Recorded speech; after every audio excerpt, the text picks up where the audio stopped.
성경은 일획일점도 의미 없는 말씀이 없다고 하는데요.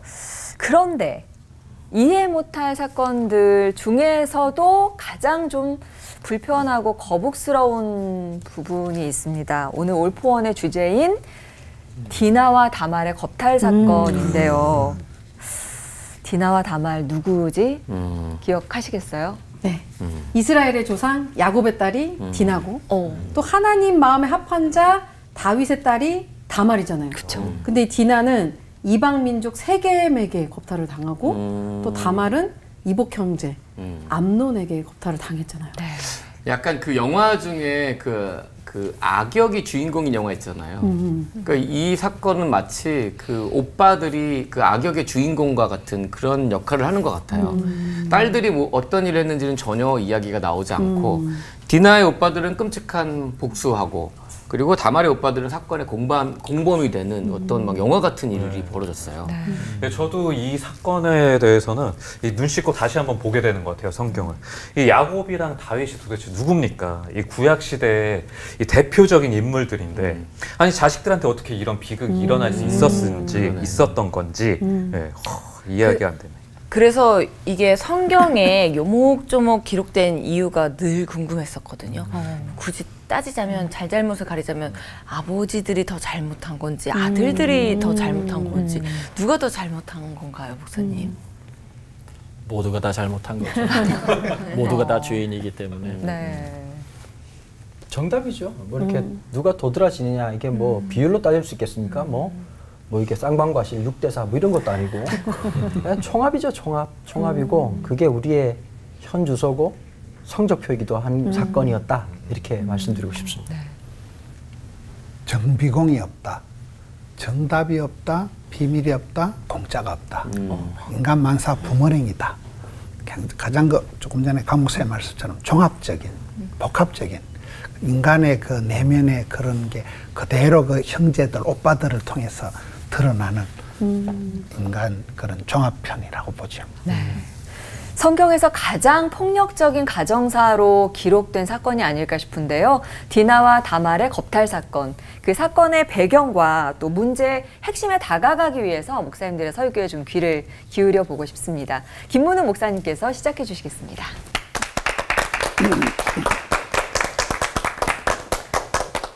성경이 위대한 것은 한 시대에 멋지게 쓰임받은 사람들의 공과가 다 기록되어 있는 거예요. 좋은 점도 있지만 나쁜 점도 숨김없이 다 기록되어 있는 게 성경의 강점입니다. 야곱의 딸 디나 사건은 인간의 실수를 통해서 그 야곱의 축복권이 이렇게 이동하는 걸 보게 됩니다. 첫째를 지키고 둘째, 셋째가 오늘 그 사건에서 아주 악역을 감당을 하게 되는데 둘째 시몬과 레위가 아주 분노와 혈기를 가지고 원수를 갚고 이런 과정을 통해서 장자권이 넘어가서 넷째 찬송의 이름인 유다에게로 장자권이 넘어가고 축복권이 그 11번째 야곱에게로 넘어가는데 그 제켜지는 장자권에서 축복권에서 넘어가는 그런 과정에 나타나는 사람이 디나의 오빠들입니다. 창세기 이제 33장까지가 야곱의 이야기 중에 그 욕심꾸러기 야곱이 창세기 33장에 가서 20년 동안 원수된 형님 에서와가 화목이 되는 결정적으로 하나가 되는 아주 드라마틱한 사건이 되어지면서 34장에 들어가서 이 디나 사건이 터지는 거예요. 인간 만사가 항상 호사다마다 오르막이 있으면 내리막이 있고 좋은 일이 있으면 나쁜 일이 생기는데 이 33장에 가서 이제 이 사건이 터지는데 디나가 구경하러 갔다가 이제 사달이 나는 거잖아요. 구경을 하러 갔다. 항상 사탄은 우리를 보암직, 먹음직, 탐스러운 것으로 유혹을 하는 거잖아요. 이 비주얼한 것으로 구경을 갔다가 이제 사달이 나는데 육신의 정욕에 충만했던 이 세겜 추장이 디나를 끌어들여서 겁탈을 하고 욕을 보이고 이 사건이 이제 뭐 젊은이들의 그런 뭐 불장난 사랑의 이야기가 아니고 이걸 보면 이제 통혼 얘기가 나옵니다. 통혼을 해야 되고 또 땅을 이제 기업으로 주겠다. 원하는 혼수예물을 다 주겠다. 이것은 그 시대의 그 종교적으로 신앙적으로 봤을 때는 이렇게 언약의 후손이 할 수 없는 이방의 땅, 또 이방의 어떤 그 통혼을 하는 피가 섞이는 이런 부분에서 이것은 신앙 노선과 언약의 후손으로서 이게 할 수가 없는 치명적인 이게 유혹이 되는 거예요. 다협점이 되는 거예요. 저는 늘 생각할 때 송충이는 솔잎을 먹어야 된다. 송충이가 갈잎을 먹으면 죽는다는 거예요. 삼손이 망한 이유가 머리카락이 잘렸기 때문에 망한 게 아니고 삼손의 그 정체성은 나실린이라 구별되이 살아가야 되는 그 나실린이 그 정체성을 잃어버리면서 이제 삼손이 망하게 되었듯이 이 사건도 그냥 이 추장의 그 아들과 이 디나와의 남녀 간의 어떤 그 러브 스토리가 아니고 이건 굉장히 신앙적인 부분에서 이제 문제가 오는 야곱의 그 언약의 자손으로서 정체성이 흔들리는 굉장한 위기라고 보는 것입니다. 야곱의 아들들이 언약의 징표인 할례를 가지고 세겜 족속을 속이고 이제 그들을 죽이게 되는 거잖아요. 이런 게 마치 가룟 유다가 사랑의 입맞춤을 통해서 예수님을 팔아넘겼듯이 하나님을 만홀히 여기고 이 사건이 아주 비극적으로 흘러가는데 33장의 형님과의 화해, 34장의 디나 사건, 35장으로 넘어가면서 베델이 아버지의 집이란 뜻이잖아요. 하나님의 집으로 올라가서 거기서 회개 운동을 하면서 하나님이 이제 피할 길을 열어주시면서 이제 35장에 가서 이게 해결이 됩니다. 사무엘상 13장의 다윗의 딸 이 다말 겁탈 사건은 이 다윗 집안에 흘러내리는 어떤 그 애매한 그 부전자전의 치명적인 제약이 이 아들들한테 가서 이게 훨씬 더 또 컬러풀하게 이렇게 분화가 되는 그런 모습을 보게 됩니다. 이 다윗 왕가의 이 온갖 인물들이 등장을 하면서 이것도 이제 다윗의 왕가의 그 형제들의 모습이 추태가 민낯이 그대로 이제 드러나게 되는데 가게에 흐르는 저주는 없다고 그래요. 각자 지가 판단하고 지가 선택할 따름인 거예요. 가게에 흐르는 저주 때문에 그런 게 아니라 그 아들들이 다 각자 자기의 욕심, 자기의 어떤 정욕에 따라서 판단을 했기 때문에 이제 심판이 흘러가는 거죠. 다윗의 아들들 중에 최고의 DNA를 가지고 태어난 사람이 오늘의 주인공 압살롬이에요. 가장 멋진 사람이에요. 아름다운 누이가 다말이에요. 제일 또 수준 낮은 좀 저질이 암논이에요. 이 암논의 데이터 폭력, 위계를 이용한 폭력, 또 그 친구 간교한 요나답, 최고의 그 참모가 등장하는데 후세와 아히도벨은 그 시대의 최고의 전략가들입니다. 다윗의 그 압살롬을 피난해서 도망가는 과정에서 시므이, 머비보셋, 바르실레 온갖 다윗 왕국의 인물들의 민낯이 드러나는 게 이제 이 사건이 됩니다. 뭐 삶은 날씨와 같다 이래요. 날씨가 이상 기온이 있듯이 홍수가 치고 가뭄이 치고 돌발 변수가 많은데 그래서 우리가 이 일상을 살아가면서 사소한 것에도 이제 항상 겸비, 예비, 유비무환이 돼야 되는데 이 다윗의 집안의 이 사건을 보면 암논의 그 잘못된 사랑, 그 전이 효과가 사랑이 미움으로 변질이 되고 형제의 난으로 정폭이 되고 부자 간의 폐륜이 일어나고 왕권을 다투는 동족 상잔의 전쟁이 벌어지고 한 사건이 다윗 집안을 쑥대밭을 만들어버려요. 다윗의 이 집안의 왕국을 통째로 흔들어버리는 그러면서 그 다윗의 어떻게 보면 다윗이 최고의 예능인이거든. 시를 잘 적고 노래를 잘하고 최고의 그런데 다윗이 하나님을 찬양할 때 이게 최고로 나갔지만은 아들 잘못된 아들 사랑으로 이렇게 흘러갈 때는 굉장히 이게 사랑이 흩어져 버려요. 다윗의 그 말년의 그 모호한 처신들 이런 부분들이 그대로 나타나면서 이 집안에 하나님보다 자식을 더 이렇게 좀 아꼈던 다윗의 그 말년의 황당함 또 최고의 외모를 갖춘 압살롬은 그 자랑스러운 머리채 때문에 죽는 거잖아요. 그래서 보면 참 축복 같은 저주 우리가 흔히 얘기하는 성공하고 왕국을 이루고 하는 그것이 다윗의 말년에 아주 추하게 축복 같은 저주로 이렇게 나타나는 모습을 이 디나 사건 또 이 다말 사건을 통해서 우리가 보게 됩니다. 그래서 인생사에 별꼴이 다 일어나지만 그 가운데서 우리가 항상 그 하나님을 향해서 나가야지 그 다윗의 어떤 그 감성적인 풍부함이 변질이 될 때, 또 야곱의 그 욕심꾸러기가 하나도 포기하지 않고 욕심을 챙겨 나갈 때 일어났더니 많은 어려운 일들을 보면서 우리 하나님 앞에 어떻게 한 마음으로 살아가야 되는가를 가르쳐주는 두 사건입니다. 기도하겠습니다. 하나님 아버지, 오고 오는 현실 속에서 늘 마음을 다하여 힘을 다하여 주님을 사랑하는 저들 되게 해 주시옵소서. 아멘. 예수님 이름으로 기도하옵나이다. 아멘. 아멘.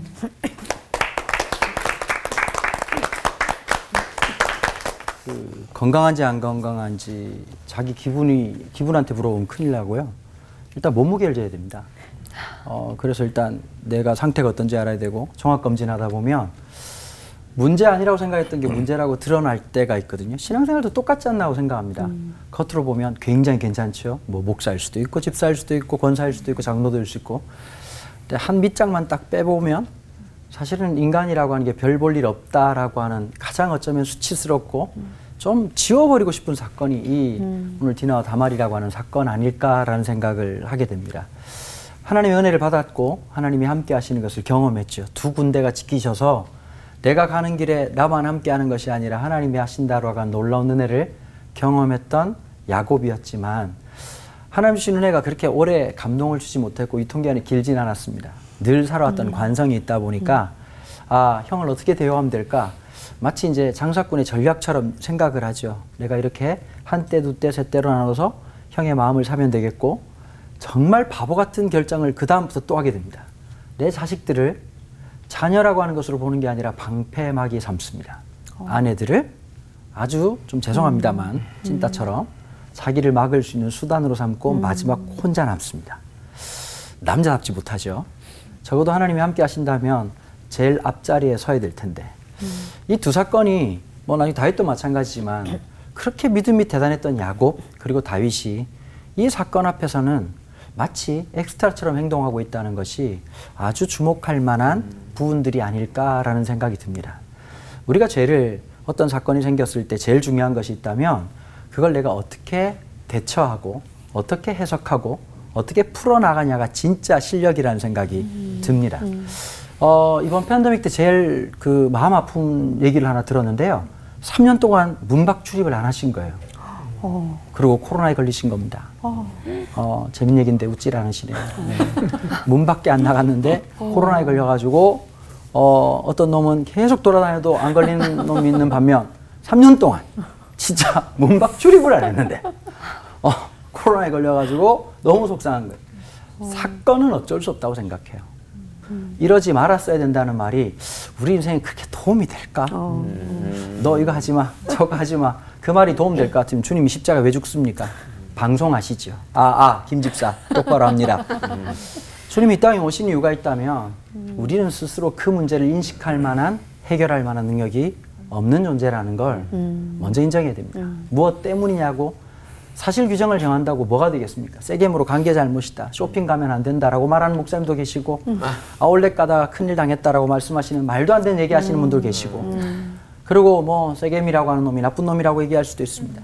수많은 복잡단안한 사건 속에서 그 오빠들이 했던 행동들을 보면 너무나도 폭력적이었습니다. 하나님의 은혜로 여기까지 왔다는 사실을 다 잊어버리니까 어느 한순간 1만 달란트 빚졌다는 사실을 까먹어버리고 200데나리온에 극분했던 예수님이 한 비유 속에 나왔던 한 인물처럼 똑같이 행동을 합니다. 사람을 죽입니다. 비참하게 만들죠.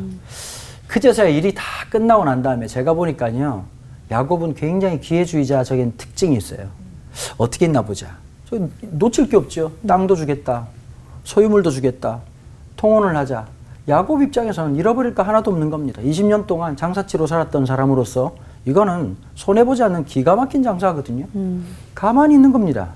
뭐가 있을 때는요, 이익이 되겠다 싶을 때는 가만히 있었습니다.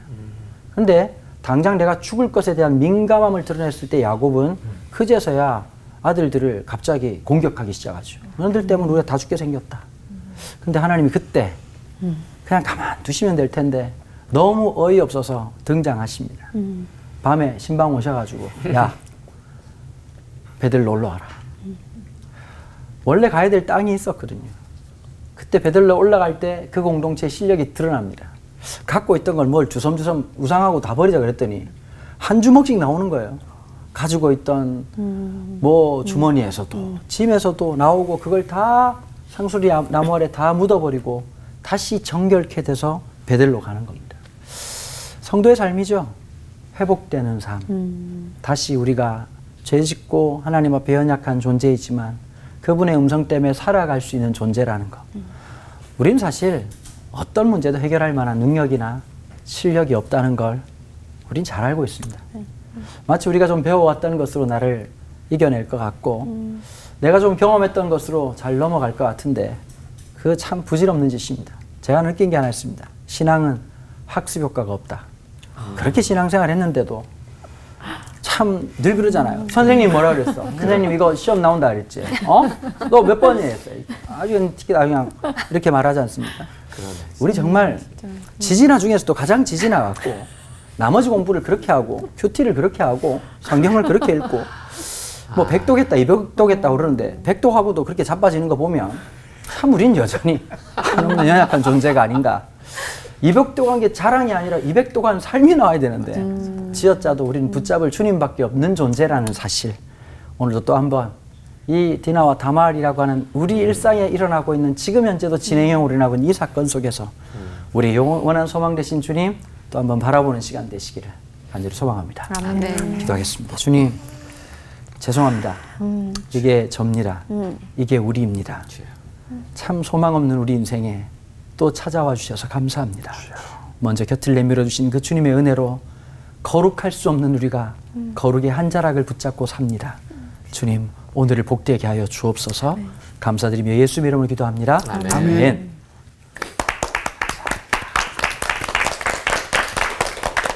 성경이 위인전과 다른 이유는 우리 인간의 모든 삶을 적나라하게 아주 솔직하게 드러낸다는 것입니다.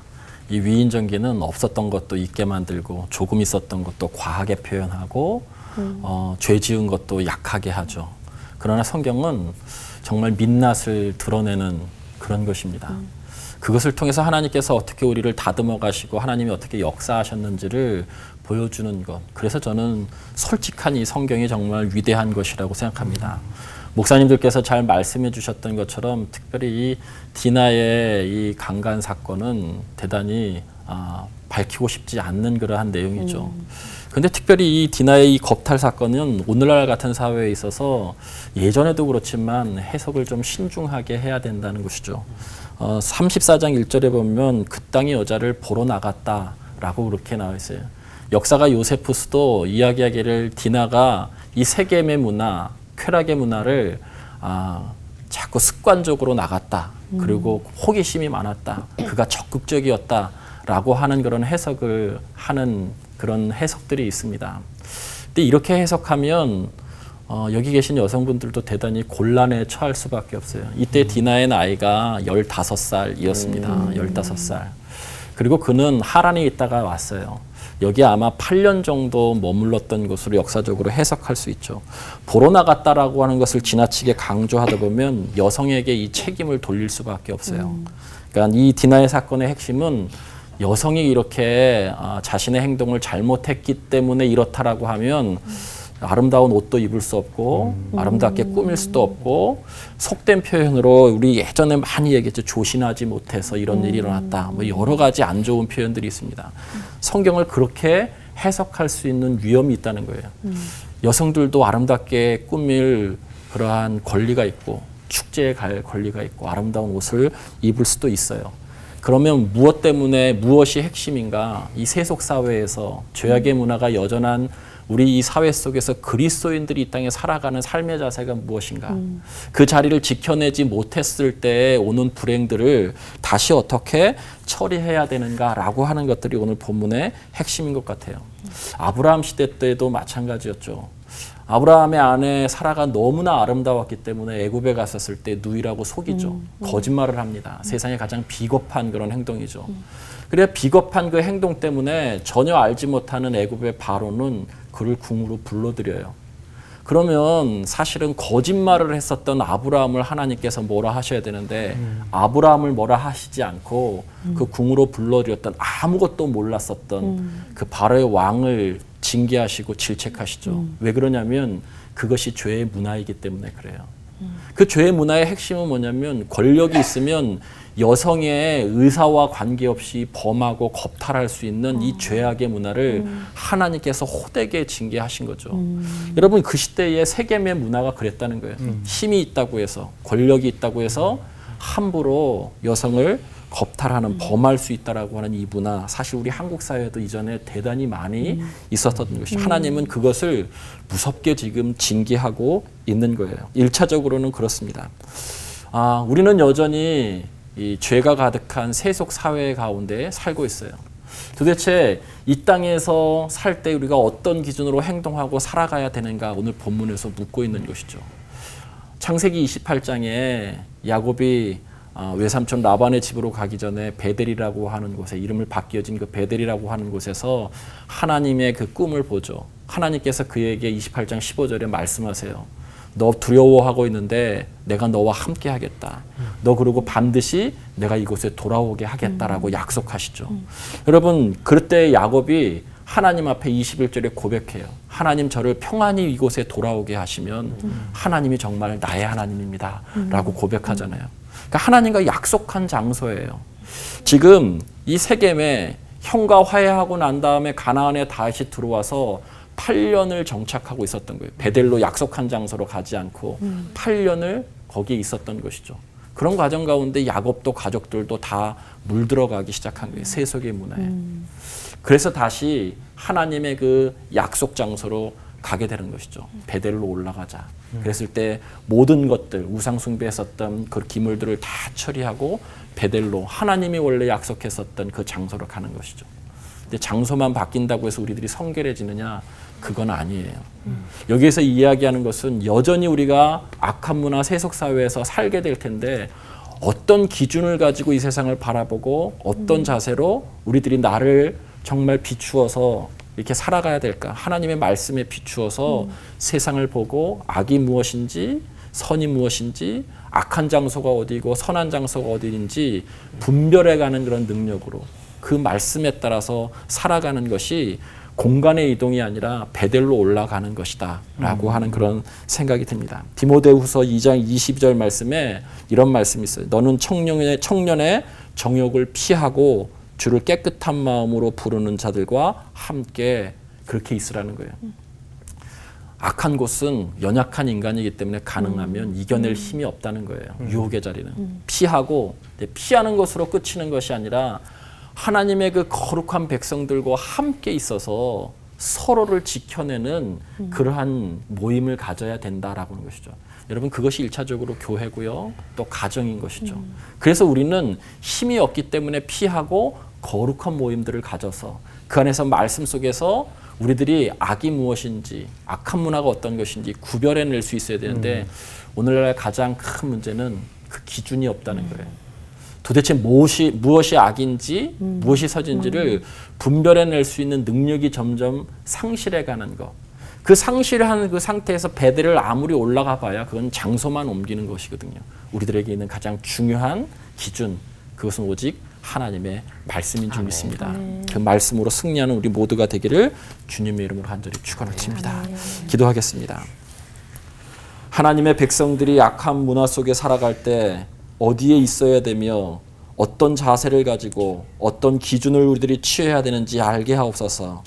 특별히 어떻게 자녀를 양육해야 하는지 깨닫게 하시고 또한 우리의 연약함을 인정하며 죄의 자리는 피하고 거룩한 공동체에서 보호받게 하시옵소서.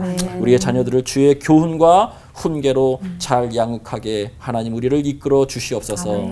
예수 그리스도의 이름으로 간절히 기도드립니다. 아멘.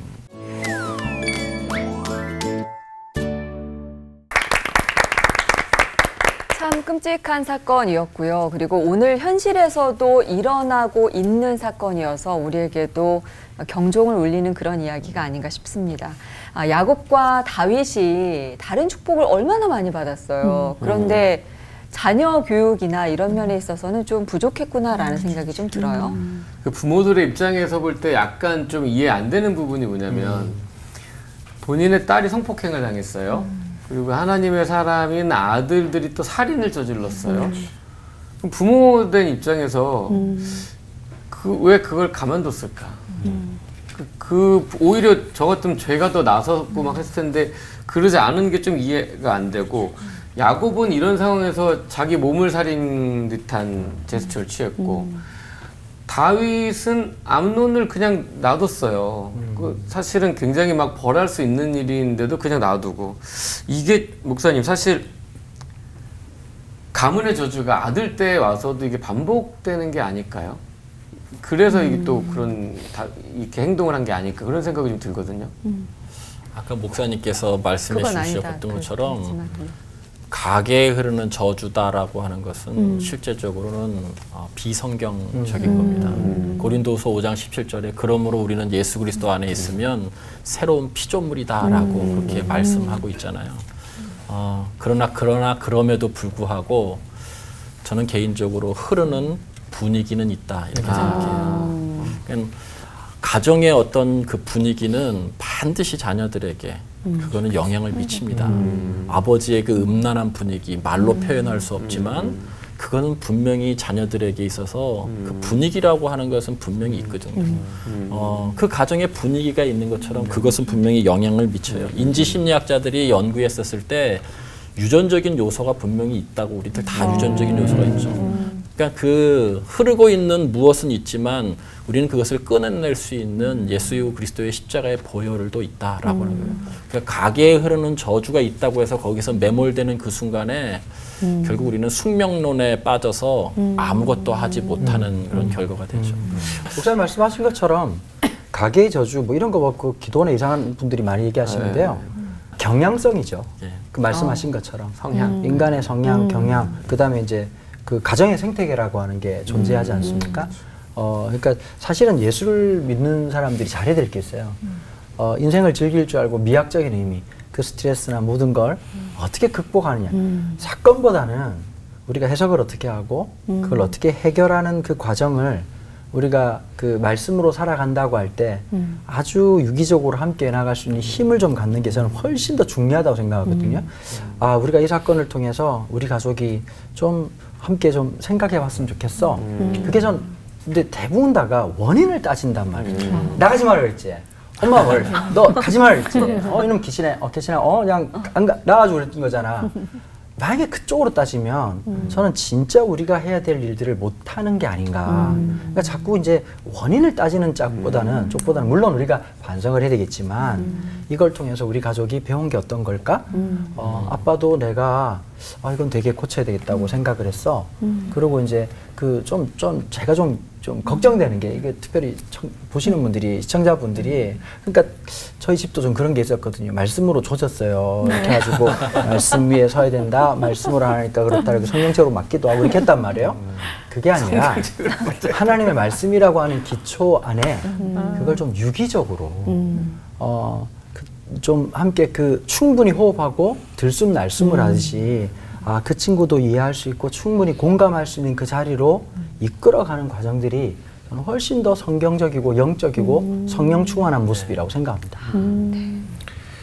그 목사님 얘기한 그 약간 유전적인 거, 또 강 목사님 얘기한 그 경향성, 그 부분을 볼 때 저는 이게 방향성으로 얘기를 하고 싶은 게 가장 야곱이 야복강에서 씨름할 때 기도할 때 일사가고 죽기 살기로 매달리는 기도의 욕심, 하나님을 향해 기도할 때는 야곱이 멋있었는데 이것이 일반 아까 기회주의적인 그런 약간 욕심꾸러기로서 이것도 저것도 포기 안 하고 다 가지려고 할 때는 이제 사건이 터지는 거거든요. 세겜의 그 문화도 자기가 누리고 싶고 언약의 후손을 누리고 방향성이 하나님을 향해서 기도할 때는 야곱의 욕심이 기도의 어떤 열망으로 간절함으로 일사각오로 나타나서 좋았는데 이게 지껏 챙기고 뭔가 좀 사람을 향할 때는 이게 굉장히 추하게 나타나 버립니다. 다윗을 보세요. 이스라엘의 노래 잘하는 사람 수많은 명시를 남기고 하나님을 향해서 찬송하고 기도하고 매달릴 때는 다윗같이 하나님 마음이 합한 자가 없어요. 근데 이것이 이제 어느 날 안심을 놓고 자기도 왕이 돼버리고 자기 쾌락을 위해서 바세바를 하고 이제 자기 딸, 자기 아들, 내 새끼 이렇게 방향이 이제 하나님께서 아들에게로 딸에게서 돌아갔을 때는 우리부리한 사람이 되고 다윗이 저렇게 멍청한 인간인가, 다윗이 저렇게 혼미한 사람인가, 막 판단력도 없고 결단력도 없고, 이 방향성이 우리가 하나님을 향할 때는 내 약점도 이게 간절함이 되는데, 내 것 챙기고 내 욕심 부리고 나를 배부르게 하려고 할 때는 이 다윗과 야곱의 집안이 이 추한 사건처럼 가장 우리 속에, 내 속에 있는 내면에 있는 그게 그대로 들어가 버려요. 추함이 방향성의 문제라고 봐요. 근데 또 한편으로는 이런 생각도 들긴 하거든요. 이 오빠들 입장에서, 가족들 입장에서는 진짜 피가 거꾸로 솟을만 했다. 왜냐면 그렇죠. 제가 그렇게 제 주변에 제 가족이 그런 일을 겪었다고 해도 오 진짜 생각만 해도 이게 끌어오르는데, 그 하물며 또 제도적인 처벌이 제대로 이루어지지도 않을 문제 같으니까 이게 못 참고 내가 스스로 자기가 어떤 판단하고 심판하는 사람이 돼서 나선 건데, 이 하나님께서는 또 이런 경우에 어떤 사적인 복수들을 또 금하시잖아요. 네. 또 그게 또 화가 나기도 하고 억울하기도 하고 막 스트레스로 다가오기도 하는데, 그 이유가 도대체 뭔가요, 김건우 목사님? 이 화가 나는 걸 이거 그럼 어떻게 해야 되는 건지? 예수님이 십자가에 달려 돌아가셨을 때 이 책임이 누구한테 있느냐? 팔아먹은 가룟 유다에게 있느냐? 그렇게 사전에 각본을 다 짜놓은 하나님께 있느냐? 가룟 유다는 희생양 아니냐? 뭐 그런 이제 얘기들이 있단 말이에요. 근데 그 성경 구절이 뭐가 마태복음 26장 24절에 보면 인자는 기록된 대로 간다. 근데 인자를 팔아먹은 그 자식은 죽는다. 그 사람에게는 화감이 치료로다. 차라리 안 태어났으면 좋겠다. 그렇게 나오거든요. 그래서 뭔 얘기인가 하면, 내가 선택을 하고 판단하고 하는 건 내 자유예요. 내가 성질을 내든 뭔 짓을 하든 건 내 마음대로 할 수 있는 거예요. 그러나 반드시 그 책임은 하나님하고 1대1로 진다는 거예요. 야곱의 12아들들 보면 야곱의 그 욕심꾸러기 기회주의적인 야곱의 그 인간적인 모습이 칼라풀하게 12아들에게 그대로 다 나타나는 거예요. 큰아들 르우벤은 창세기 49장 그 야곱의 축복에 가서 보면 큰아들 르우벤은 애비의 침상을 더럽히니까 니는 제키는 거예요. 둘째, 셋째가 이 사건이거든요. 둘째 시몬과 레위가 굉장히 악랄하게 이 세겜 족속을 조져버리는 거예요. 그런데 그 혈기로 사람을 죽여버리고 그 분노로 성경에 보면 소들의 다리 힘줄을 다 끊어버린다.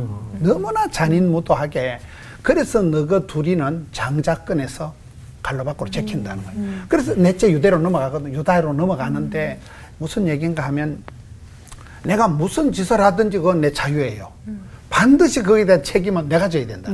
하나님이 그래 만들어 놓은 게 아니고 뭐 희생양이 아니고 역사의 희생양, 시나리오에 의해서 희생된 게 아니고, 그래서 누구든지 우리가 자유를 가지고 뭐든지 할 수 있지만 반드시 그게 책임이 따른다는 거예요. 이거 뭐 사적인 분노고, 사적으로 이거는 내가 눈 뜨고 못 본다. 이거 내 동생을 이렇게 하면 죽여버린다 할 때, 그래도 시몬과 레위와 같이 그렇게 혈기로 분노로 짐승들 다리 힘줄까지 다 끊어버리고 살인을 해가 사람을 죽이는 건 이런 혈기, 이런 경향성, 이런 인간적인 것으로는 언약의 자손 삶을 살 수 없다는 걸 이걸 정리해 주는 게 이 장이라고 보는 거예요.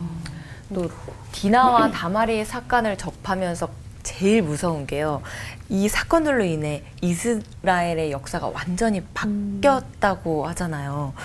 전영태 목사님, 얼마나 치명적인 변화가 있었던 건가요? 이 죄라고 하는 것은 반드시 우리 목사님 말씀하셨던 것처럼 대가를 치르게 되어 있습니다. 우리들이 흔히 뭐 은혜 이것으로 다 덮는다라고 하는 그런 표현들한테 맞는 말씀인데, 이 속죄라고 하는 이 속자라고 하는 법률적인 용어예요. 우리나라에서도 예전에 조선시대 때도 썼었던 그런 용어인데, 그것은 반드시 대가를 지불한다라고 하는 그런 뜻이거든요. 구약에서도 이제 그런 표현으로서 이야기하는데, 실제로 여러분이 잘 아시는 것처럼 창세기 49장에 목사님 말씀해 주셨던 것처럼 이 야곱의 12아들들에 대해서 그들의 성품, 한일, 기질에 따라서 그들의 미래에 대해서 기도를 마지막에 이제 해줄 때에도 보면, 시므온과 레위는 그냥 패키지로 너희들은 칼의 자녀들이다라고 이렇게 함께 묶어요.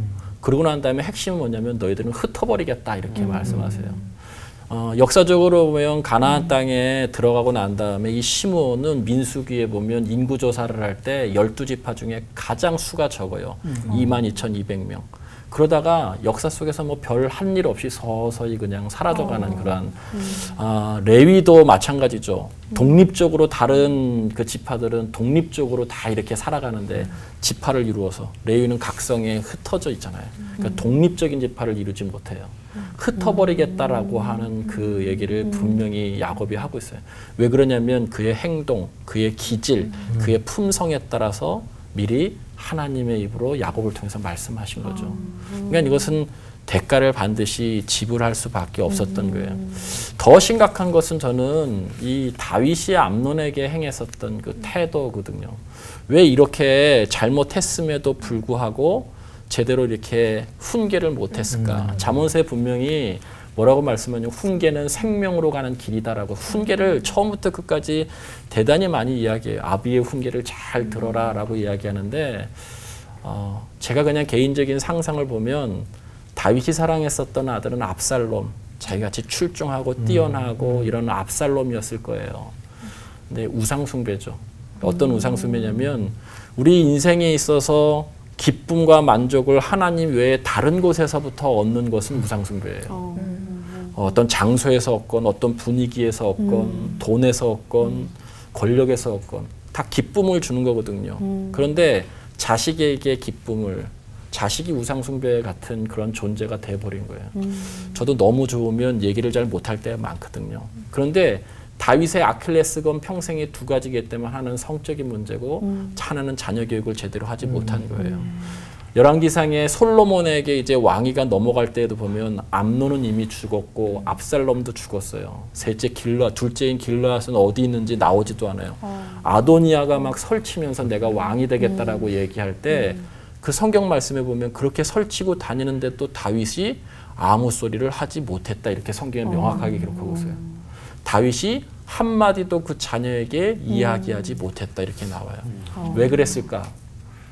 사랑하는 압살롬은 죽고 그리고 또 암논도 죽고 길르압도 죽었을 것이다라고 많이 얘기하는데 남은 이제 아들, 저 아들이 설치고 다니는데 왕은 하나님께서 지명하시는 건데 그의 한평생의 성향이 그래왔던 거예요. 자녀에게 제대로 훈계하지 못했던 잘못됐다라고 하는 것을 잘못됐다고 이야기하지 못했던 그 훈계를 놓침으로 인해서 결국 이렇게 방자하는 일들이 막 벌어지거든요.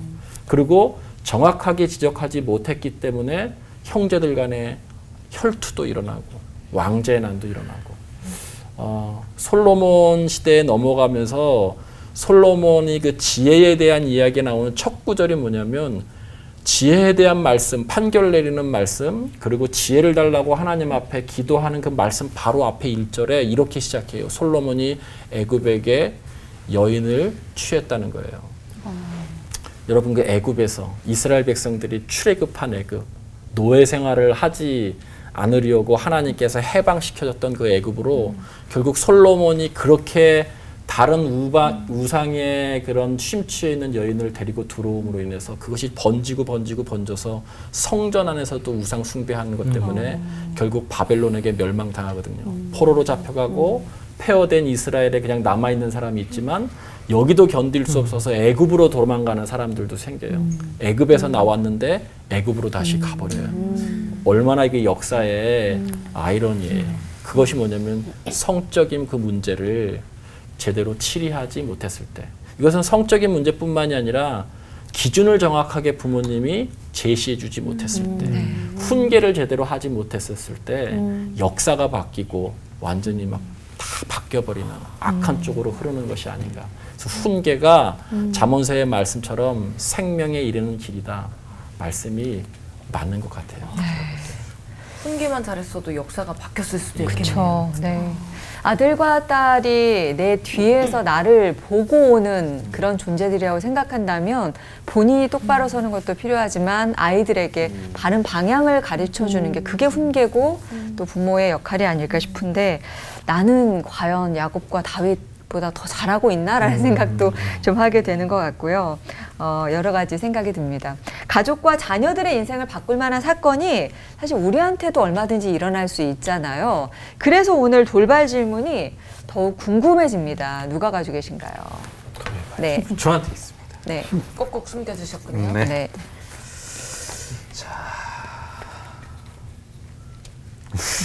자, 돌발 질문 드리도록 하겠습니다. 오늘의 돌발 질문은요, 아주 현실적인 질문입니다. 이 목사님들도 사시면서 자녀들 문제로 눈앞이 캄캄했던 적이 있다, 없다? 하나, 둘, 셋! 있다. 없을 수 없지. 그럼 있었던 것 좀 얘기해 주시고 어떻게 또 지혜롭게 대처해 주셨었는지 궁금합니다. 홍계법. 궁금합니다.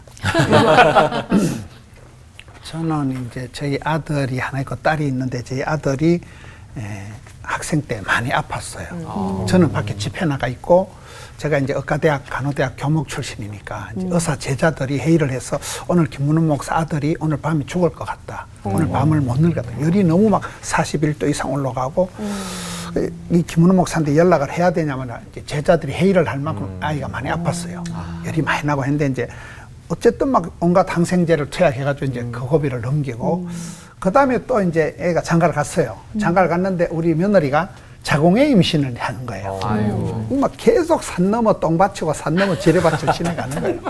자궁의 임신을 했는데 그러다 또 이제 또 아기를 가졌어요. 가져가지고 아기를 넣으러 이제 그 산부인과 입원을 하는 날 저녁인데 저는 이렇게 새벽기도 때문에 이렇게 알람을 하면 무음으로 해놓고 이제 자기 때문에 밤 12시 넘어 자고 새벽기도 일어나는 그 사이에 푹 자거든요. 근데 한 2시 반쯤 됐는데 뭐 어쨌든 그 이 전화가 이렇게 휴대폰이 이제 알람이 이렇게 불이 오는 거를 이렇게 보고 우연히 깼는데 부산대학교 병원 응급실이라는 거예요. 우리 아들이 이제 손자를 놓으려고 병원에 이제 아빠가 되려고 입원했다가 우리 아들이 쓰러진 거예요, 병원에서. 아들이 막 이게 완전히 막 쓰러져 가지고 그 산부인과 병원에서 부산에서 제일 큰 양산 부산대 병원으로 응급실로 실려갔다는 거예요. 아버지 되시냐고 빨리 와보라고. 그리고 제가 이제 그 밤중에 새벽에 그 저희 교회에서 이제 그 병원까지 가는 거 한 30분이 엄한 생각이 다 드는 거잖아요. 이거 뭐 손자 태어나는 날 아들 죽는구나 뭐 별 생각을 다 하고 이제 어쨌든 이제 아이가 이제 응급실에 가서 이제 아들이 다시 또 처치를 하고 해서 회복이 돼가지고 지금 손자가 2명 됐어요. 근데 이게 장난이 아니라는 이게 자식 농사는 아무도 큰 소리 못 친다. 심장이 철렁하셨겠네요, 진짜. 온갖 생각을 다 했어요. 그 청소년 사회 가면서요. 아내가 이제 애들 어릴 때 저도 목사님처럼 집회 막 다녔거든요. 그래서 이제 아내가 언제 애들 돌볼 거냐 그래서 청소년 되면 돌보겠다고 그랬어요. 그래서 이제 난 청소년 전문가라서 애들을 모른다고. 아동 전문가 아니다. 네네. 그러니까 왜냐하면 아동은 안 맞다 했는데 이제 청소년 때 되니까 아내가 왜 안 보냐 그래가지고 그 내수용은 안 된다 이렇게 했어요. 이제 늘 뭐 그랬죠. 이제 애들도 똑같은 것 같아요. 저희 집도 뭐 크게 작게 애가 학교 그만둔다, 만다, 졸업 뭐 이렇게 자퇴하겠다. 그 모든 순간들이 뭐 우울증이 와가지고 뭐 애가 뭐 또 뭐 이상한 행동을 하기도 하고 여러 가지가 있었거든요. 그래서 제가 그때 딱 느낀 건 딱 하나였던 것 같아요. 참 나 실력 없는 놈이다. 그리고 이 아이한테 어떻게 얘기를 해야 될까? 어떻게 다가가야 될까? 그러면서 이제 몇 번의 순간들이 저는 오히려 이 아이가 이런 문제를 일으켜서 머리가 아팠는데 조금 지나고 난 다음에 아, 내가 믿음으로 또 설 수 있는 기회를 줬다는 생각을 하니까 되게 그 사건이 고맙더라고요. 그러니까 오히려 사건이 사건으로 끝났으면 되게 마음 아팠을 텐데 그래서 또 한 번 내가 내 아버지로부터 받았던 아니면 내가 상처로 받았던 거기에서 한 걸음이라도 갈 수 있도록 한번 이 아이들이 이렇게 했다는 생각이 어느 날 갑자기 문득 들면서 고맙더라고요. 계속 사고치라는 얘기는 아니고요. 그건 그만했으면 좋겠고. 근데 똑같죠, 저에게도. 정말 어려운 것 같아요. 어렵습니다. 저희도 이제 부모가 처음이니까 또 부모님 하시던 거랑 똑같이 할 수는 없으니까 지혜가 필요할 것도 같습니다. 야곱처럼 험악한 생활을 살지 않으려면 또 다윗처럼 죄의 굴레에 빠지지 않으려면 그 디나와 다말 사건을 나와는 먼 이야기가 아니라 우리 그리스도인들이 경종을 울릴 그런 이야기를 새겨야 될 것 같습니다. 오늘 목사님 말씀 중에서 그 사건은 해석이 중요하다. 저는 그 말씀도 굉장히 동감이 돼요. 네. 저도 들으면서 그리스도인들도 어떤 명분만 좀 이렇게 생기면 악의 연대기를 충분히 쓸 수도 있겠다라는 이 위기의식이 진짜 중요하다는 생각을 했는데요. 오늘 이 디나와 다말 사건을 통해서 목사님들께서 저희들에게 딱 한 가지 이거는 꼭 기억했으면 좋겠다 하시는 거 좀 한 가지씩 말씀해 주시면 너무 좋을 것 같아요. 전 이 사건 속에서 꼭 만약에 책임을 따지자고 한다면 전 다윗 야곱에게 훨씬 더 책임성이 있다고 생각합니다. 지점을 어디 잡느냐. 저는 이스라엘의 왕은 통치하는 사람이 아니라 책임지는 사람이거든요. 그래서 우리가 그리스도인으로서 아마 이 방송 보시는 분들은 부모님들이 훨씬 많으실 텐데 우리의 자리가 엄청 무거운 책임져야 될 자리라는 걸 꼭 기억하셨으면 좋겠다. 그리고 우리가 세겜 어딘가에 내 마음에 정서적인 장막을 치고 있진 않은지 그리고 아까 목사님 말한 것처럼 정말 욕심장이처럼 다 하나도 빼앗기지 않으려고 하는 사람이 아니라 그 진리를 얻기 위해서 모든 걸 잃을 수 있는 그 참된 믿음의 자리를 꼭 지켜야 그래야 가장 중요한 걸 빼앗기지 않는다. 꼭 그 말씀을 나누고 싶습니다. 기독교 교육의 핵심 성구가 잠언서 22장 6절 말씀에 마땅히 행할 길을 아이에게 가르치라. 그러면 늙어도 그것을 떠나지 않는다. 마땅히 행할 길, 그의 인생의 여정, 하나님의 계획한 길, 하나님의 뜻 이런 거거든요. 가르치라라고 거기 나와 있는데 히브리어의 하노크라고 하는 뜻이 하노크. 이 하노크라고 하는 뜻은 둘러막다, 보호하다는 뜻이 첫 번째로 있어요. 그러니까 위의 환경으로부터 부모가 아이들을 보호해야 될 역할이 있는 거예요. 지켜내는 역할. 그게 하노크의 가르치다라고 하는 뜻이에요. 근데 이 하노크의 핵심의 뜻은 뭐냐면 봉헌하다는 뜻이에요. 헌금 봉헌하듯이. 그러니까는 하나님께서 우리들에게 맡겨주신 자녀를 하나님의 말씀으로 잘 양육하면서 세상의 유해 환경과 유혹으로부터 힘이 없기 때문에 보호해내야 될 철저한 의무가 우리 부모에게 있다는 거예요. 그리고 나중에 봉헌한다는 것은 그래서 하나님께서 마음껏 들어 쓰실 수 있도록 하나님께 올려드린다라고 하는 것이 히브리 사고에 있어서 가르치다라고 하는 주입하는 게 아니라 하노크거든요. 그게 가정에서 이루어지려면 저는 격려하는 공동체가 돼야 된다고 생각해요. 히브리서 10장 24절에 서로 돌아보아 사랑과 선행을 격려하며라고 나와 있을 때 그 격려는 그래 그냥 잘했어 이런 뜻이 아니고요. 친밀함을 바탕으로 한 상호 침투작용을 즐거워하는 것 이런 표현이에요. 그러니까 서로 친밀한 거예요. 어떤 얘기를 해도 너가 나에게 얘기해 주는 사랑해서 얘기해 주는 거구나. 부모가 자녀한테 뭐 얘기해도 부모님이 나의 삶을 위해서 좋은 말씀을 해주시는 거구나라고 하는 것을 느낄 수 있는 친밀함의 전제 속에서 상호 침투하는 거예요. 그러면 안 돼. 너 그러면 큰일 나. 라고 하는 것. 근데 그것을 즐거워하는 것. 그것 가지고 막 반항하고 튀고 그러는 것이 아니라 저는 공동체, 가정 공동체가 어떤 훈계를 하더라도 격려가 바탕이 되는 상호 친밀함이 바탕이 되는 그 속에서 엄마 아빠가 또 자녀가 엄마에게 뭘 얘기해도 전혀 나를 위한 것이구나라고 하는 그 친밀함의 바탕으로 한 상호 침투작용이 자유로운 곳이 돼야 된다. 두 번째가 그것이 아까 성경에서 말씀하고 있는 피하고 거룩한 공동체에 가라 그러면 그것이 소그룹 공동체 교회. 저는 그런 곳에서 훈련받는다면 기준이 점점 명확해지지 않을까라고 하는 그런 생각이 듭니다.